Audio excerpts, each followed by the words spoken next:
بسم اللہ الرحمن الرحیم۔ السلام علیکم ورحمۃ اللہ وبرکاتہ۔ آج کی آیت سورہ آل عمران، آیت نمبر 20۔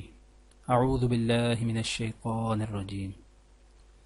فَإِنْ حَاجُّوكَ فَقُلْ أَسْلَمْتُ وَجْهِيَ لِلَّهِ وَمَنِ اتَّبَعَنِ وَقُلْ لِلَّذِينَ أُوتُوا الْكِتَابَ وَالْأُمِّيِّينَ أَأَسْلَمْتُمْ فَإِنْ أَسْلَمُوا فَقَدِ اهْتَدَوْا وَإِن تَوَلَّوْا فَإِنَّمَا عَلَيْكَ الْبَلَاغُ وَاللَّهُ بَصِيرٌ بِالْعِبَادِ۔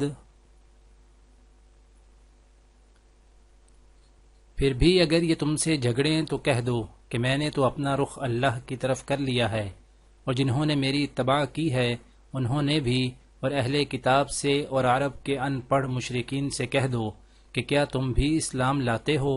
پھر اگر وہ اسلام لے آئیں تو ہدایت پا جائیں گے، اور اگر انہوں نے منہ موڑا تو تمہاری ذمہ داری صرف پیغام پہنچانے کی حد تک ہے، اور اللہ تمام بندوں کو خود دیکھ رہا ہے۔